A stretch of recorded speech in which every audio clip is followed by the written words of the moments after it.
Hello everyone. कैसे हैं आप लोग।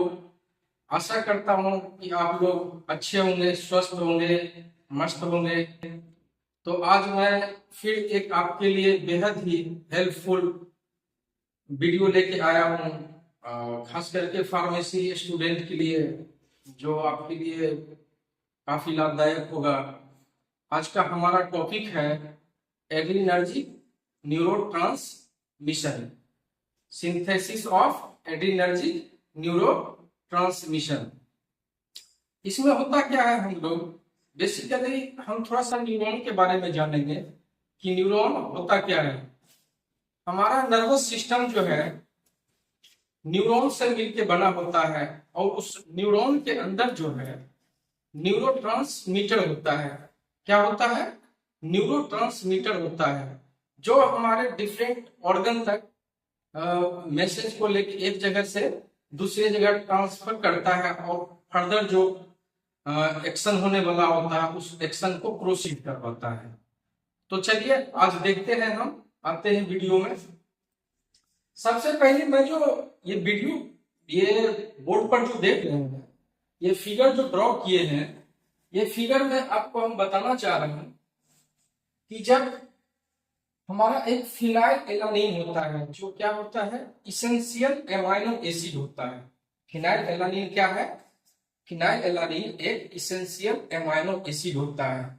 इसेंशियल कहने का मतलब क्या होता है कि हम उसको हम जब फूड लेते हैं तो उस फूड के द्वारा ये हमारे बॉडी में आएगा, वो हमारे अंदर नेचुरली सिंथेसिस नहीं होगा।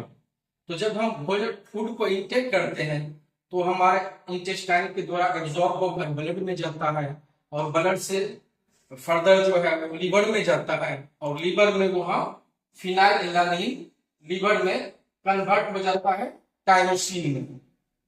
इसमें कन्वर्ट हो जाता है तो टायरोसिन में कन्वर्ट हो जाता है। अब ये टायरोसिन क्या होता है कि हमारे न्यूरॉन के अंदर जाता है, और वहां जो है एक टायरोसिन हाइड्रोक्सिलेज एंजाइम होता है, उसके प्रेजेंस में ये एल डोपा में बदलता है, एल डोपा में बदलता है। अब एल डोपा से फिर डोपामीन में कन्वर्ट हो जाता है। ये सब फर्दर न्यूरॉन के अंदर अपने आप चलते रहता है, समझ गए। उसमें एंजाइम लगता है डोपा डी कार्बोक्सिलेज। कौन सा एंजाइम लगता है? Dopa D carboxylase. और फिर जो है डोपामीन फर्दर बदल जाता है किसमें? नोर एड्रिनलिन में। साइकिल के अंदर जो है फिर आके क्या बदल जाता है? डोपामीन से नोर एड्रिनलिन में। अब यहाँ जो डोपामीन से नोर एड्रिनलिन में बदलता है, उस एंजाइम का नाम है डोपामीन बीटा हाइड्रोक्सीजिलेज। क्या नाम है? Dopamine beta hydroxylase. अब जब ये वेसाइकिल के अंदर आ गया तो उसके बाद फर्दर क्या होता है, इसका रिलीज होता है। नॉर एड्रेनालिन का क्या होगा? रिलीज होगा। वेसाइकिल से बाहर आएगा तभी तो वो जाके काम करेगा अपने रिसेप्टर से जुड़ के। तो यहाँ नॉर एड्रेनालिन जब बाहर आया तो ये क्या करता है, इसके दो रिसेप्टर होते हैं। एड्रिनर्जिक न्यूरॉन के दो रिसेप्टर होते हैं। पहला को बोलते हैं हम लोग अल्फा रिसेप्टर, और दूसरा को बोलते हैं बीटा रिसेप्टर। समझ गए ना? पहला को क्या बोलते हैं? अल्फा रिसेप्टर, और दूसरा को बोलते हैं बीटा रिसेप्टर।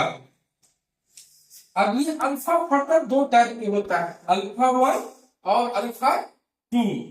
बीटा जो है हमारा वो 3 टाइप्स के होते हैं, बीटा 1, बीटा 2 और बीटा 3। 3 टाइप्स के होते हैं beta, beta 1, beta 2, beta 3। Alpha 2 types के होते हैं, अल्फा 1 और अल्फा 2। जो हमारा अल्फा 2 है ना, वो प्रीसिनेप्टिक मेम्ब्रेन पे पाया जाता है। अल्फा 2 जो है, हमने तो सिर्फ यहाँ टाइप आपको दिखाया है, और ये अल्फा 2 जो है ना, ये हमारा यहाँ पाया जाता है प्रीसिनेप्टिक मेम्ब्रेन पर। समझ गए?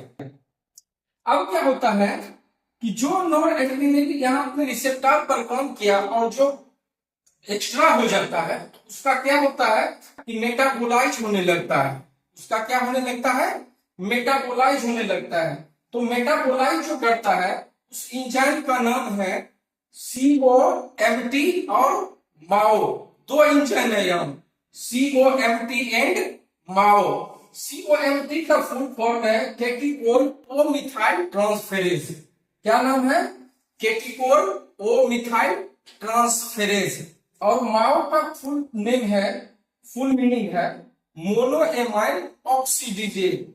मोनोएमाइल ऑक्सीडेज, मोनोएमाइल ऑक्सीडेज।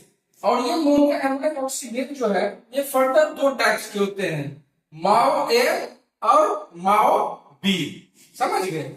ये मोनोएमाइल ऑक्सीडेज कितने टाइप के होते हैं? दो टाइप्स के, माओ ए और माओ बी।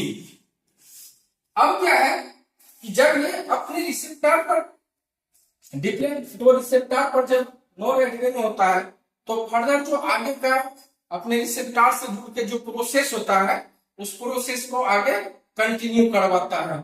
मैं अगले वीडियो में इसके अगले पार्ट को बनाऊंगा।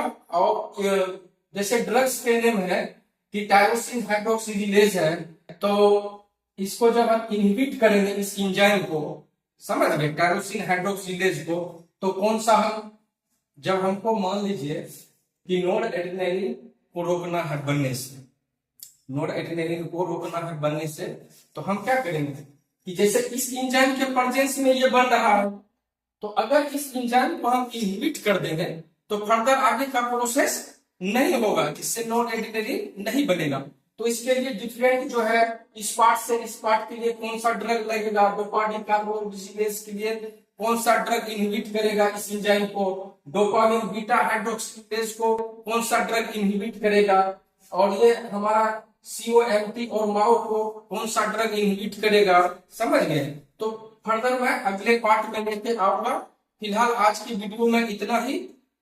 और मैं ये जो क्लास दे रहा हूँ, ये जिस कॉलेज से मैं लेक्चर दे रहा हूँ उस कॉलेज का नाम है Baba Rajaram college of education, KD Nagar, Matasi, Hansi. और मैं उम्मीद करता हूं कि अगर ये वीडियो आपके लिए हेल्पफुल है, अच्छा है, तो हमारे चैनल को लाइक करें, सब्सक्राइब करें और शेयर करें। धन्यवाद।